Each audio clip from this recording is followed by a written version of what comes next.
G'day everyone. My name is Slagfizz. I'm your local bearded Minecrafter. Don't go anywhere. We're getting started on the storage system. That's right, the storage system. Alright, so I tried recording an episode earlier and I had a lot of background noise happening and I was kind of really annoyed by all that, and it wasn't entertaining because I was sort of mumbling and I was tired. So anyway, what happened was I had pre-built the room, including the roof and the edging, and we put down the chests together. I talked about the chests for a little while. The chests, now for those who don't know how to stack the chests up like this, what you do is you have a stripe of normal chests and then a stripe of trapped chests. The trapped chests you can tell it's a trapped chest by looking at the hook in the middle there. Just see it. It doesn't tell you otherwise once you put it down. You can make the trapped chest by grabbing a trip hook wire. A trip hook, and you combine that with the chest in the crafting grid or on your person in here in the crafting grid. And what we'd also done together, we had put in the hoppers, and we got a start on our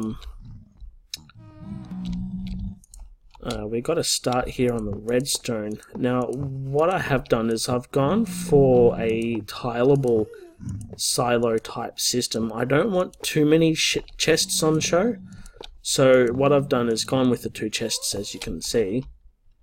And then I've used Impulse SV's sorting system. If I remember, I'll put the video in the description, a link to that. But basically, what his system allows is, I'll show you on the end one here because we got it sort of primed. We have what I call the filter companions. These have been put through an anvil and renamed, so therefore they become unique. So this item, these 4 items, won't ever come through my system, ever. And how it works is the hopper here has 45 items in it, which sends out a redstone signal of 2, and it's right there. The comparator reads that and gives the output of 2. If it goes above 45, it'll activate that redstone wire. So it gets a redstone signal of 3 and it'll activate it. When that happens, this repeater is powered because of the redstone, and then it puts a signal into that block, turns that off, turns the torch off, and then it unblocks that hopper, and the hopper will start draining into the topmost chest. So what happens is I've got my hoppers in such a way that it fills always into the top chest, and it filters down very quickly into the bottom. Because I'm using the medium of chests between each hopper, it's not instant. It will be instant once it gets to that chest. It's instant into that one, because a hopper always pulls before it pushes. So if it can go down, it'll always go down first. So that's how that works, and that's what we've done. So basically what this means, using this particular system, it means that we have overflow protection. So in previous designs, when the redstone line was only 2, you ran into problems because you'd still get an output signal of 3, and it would sort of leak over into adjacent filters, and subsequently that'll drain the items. So it was very unreliable, and this is what prompted Impulse to go and develop this particular system. So big thanks to Impulse, because it's really made storing lots of items much easier, and you can stack it all the way you want. So what we're going to do is we're going to have the throughput line. It's going to go around here, and it's going to go around the corner. We're going to put it into the U shape. We'll probably have inputs at various stages from farms and stuff like this. from this level upwards, I'm not too fussed on whether or not we have holes in the floor for hoppers and stuff to come through, because we've got the main floor and we've got the chest room here, so it's no big deal. So that's what we've done. That's what I've already done. We've got to do the rest of the redstone, and I'm going to probably do that off camera, just because I'll do a little bit on camera. In fact, most of it I'll do off camera. Now, as for this room, like the lower floor, I've gone with snow and white stained glass with my invisible glass texture pack.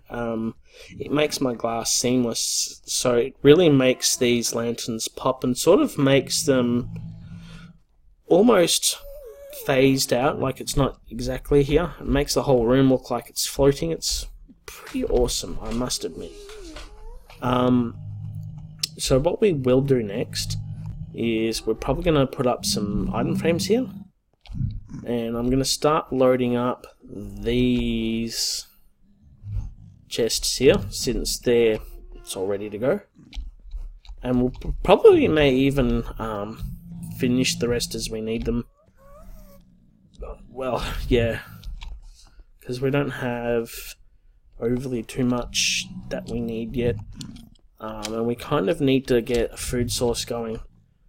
So yeah, that's what we've done. And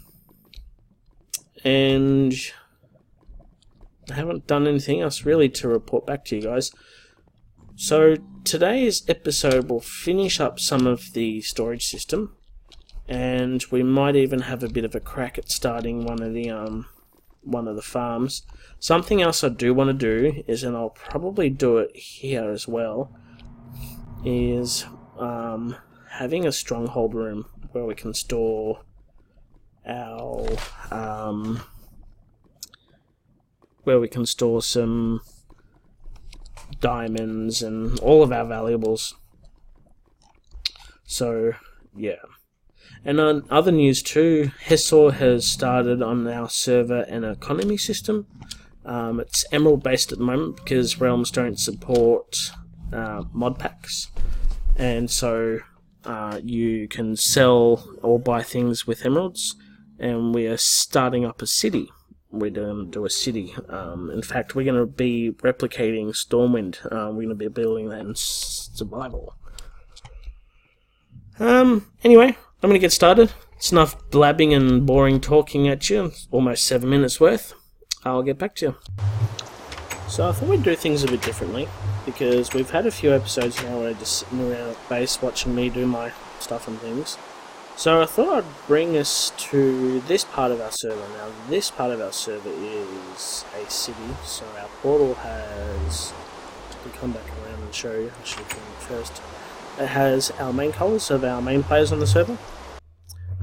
Don't have a block here for Hesor, but I think he chose to do that. So in a congregated area we have all our colours on the portal, and if it's just our portal, like my portal, then it's just going to have emerald in the four corners. And we got some banners. We started banners recently. So anyway, this is the city. It was really started by Hesor and Tao before I had started on the server. They'd been playing on this server for at least a year before I started. I've only been playing since about August last year, August 2014. So anyway, they built this, and it was meant to be a medieval city, but Tal sort of broke the rules a little bit, and I thought it was just to build whatever you wanted as a contribution, so I built Pac-Man. Pac-Man is built all out of gold blocks. It's all gold. Here, a zombie. Gold blocks. So we'll go up and get a better look. I really wanted to build Pac-Man. I thought it'd be really cool. And this is Hesor's manor. I'm not sure if this is the first thing he built or the second, but it was the first thing he showed me when he brought me to the server. But nevertheless, Pac-Man. that is the Pac-Man. I used my website to do the sphere, and I sort of plunged my way through the mouth. I just decided to remove blocks when I thought it was appropriate, but there we go. I've built a Pac-Man. He's completely three-dimensional, and he's one great big, or it's one great big mob spawner underneath that area there because there's no lights. I think I used coal for that part because coal's like the blackest block we've got. But that was done in survival. So, yay. My Pac-Man. Mine. This is where we're going to be building Stormwind. We selected it because it's got a river over there where we can build Goldshire if you're familiar with it. And we've got access to the bay over on this side. And this big open space. Lots and lots of open space. And we're absolutely surrounded by trees. So we've got plenty of wood here. And we've also selected this location because the forest is very reminiscent of Elwyn Forest. And this is the very, very temporary trading hall. Hessel put it in just to sort of give the server a bit of a kick in the bum and get it all started once again because everyone's sort of stopped playing except for me, really. So you come here and you can take all your carrots and sell it and you'll get emeralds for it. It's about the same as a regular villager, except they're customized villagers. So you can sell anything you want here, and some of the really cool things about this is you can buy some sponges, quartz, glowstone, packed ice, red sand, coal, hardened clay, diamonds, I'm not sure about that one, and bedrock. And the best part about this is he's added, they're very expensive too, mind you, monster spawners. And he's added in eggs so we can have customized spawners. So, got, excuse me, I've got a few plans for that. I'm not sure how I feel about having the monster spawners. I've got to be honest, but nevertheless, it's here, and I'm gonna use it. Anyway, see you soon. So what we're going to be doing is we're actually going back to one of my first bases. I thought I'd quickly show you what I first built here. When I first joined, I flew around for ages, and I eventually settled on where I wanted to build, and it was in a roofed forest, and so I called it the Emerald City. The whole place is built out of green. It's all green. It's just vomit green everywhere. It's kind of disgusting. But the build is actually kind of impressive. And I've come a long way since I built this. Actually, what we'll do is we'll come out. We're going to get a bit of a look. So it's got fortified walls. It's alright. Nothing special. Uh-oh.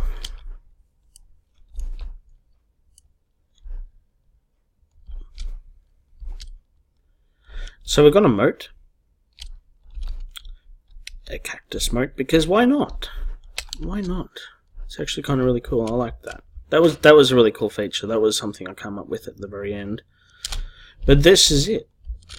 That is what I call the Emerald City. Oh, we're stuck on that. That's the Emerald City.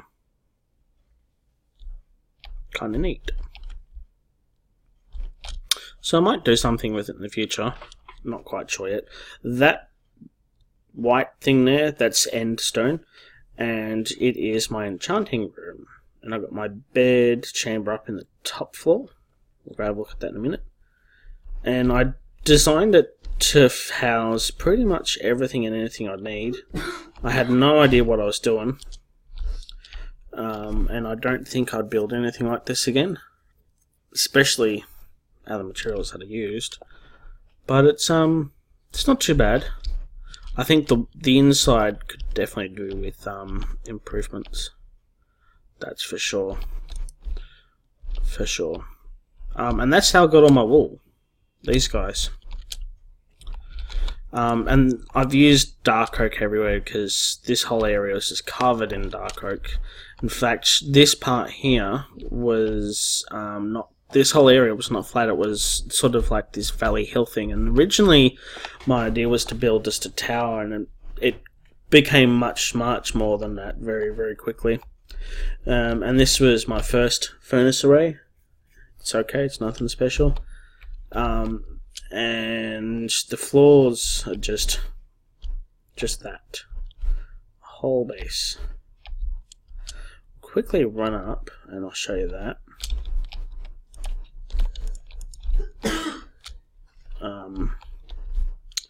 Yeah, as soon as I finished building this, I was done with it. I really was. I was bored. Got a place to put a beacon down there, but I got bored with it. So I never built anything. And in fact, I think we started our first biome challenge, the desert biome challenge. And by the time I came back from that biome challenge, I didn't like this base by that point.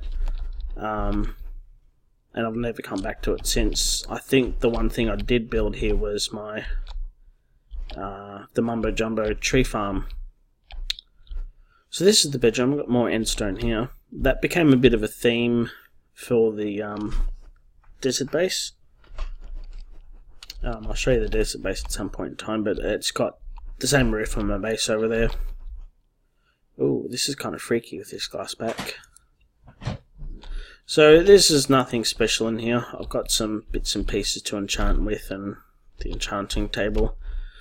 I really like this room, actually. This room is pretty neat. It's I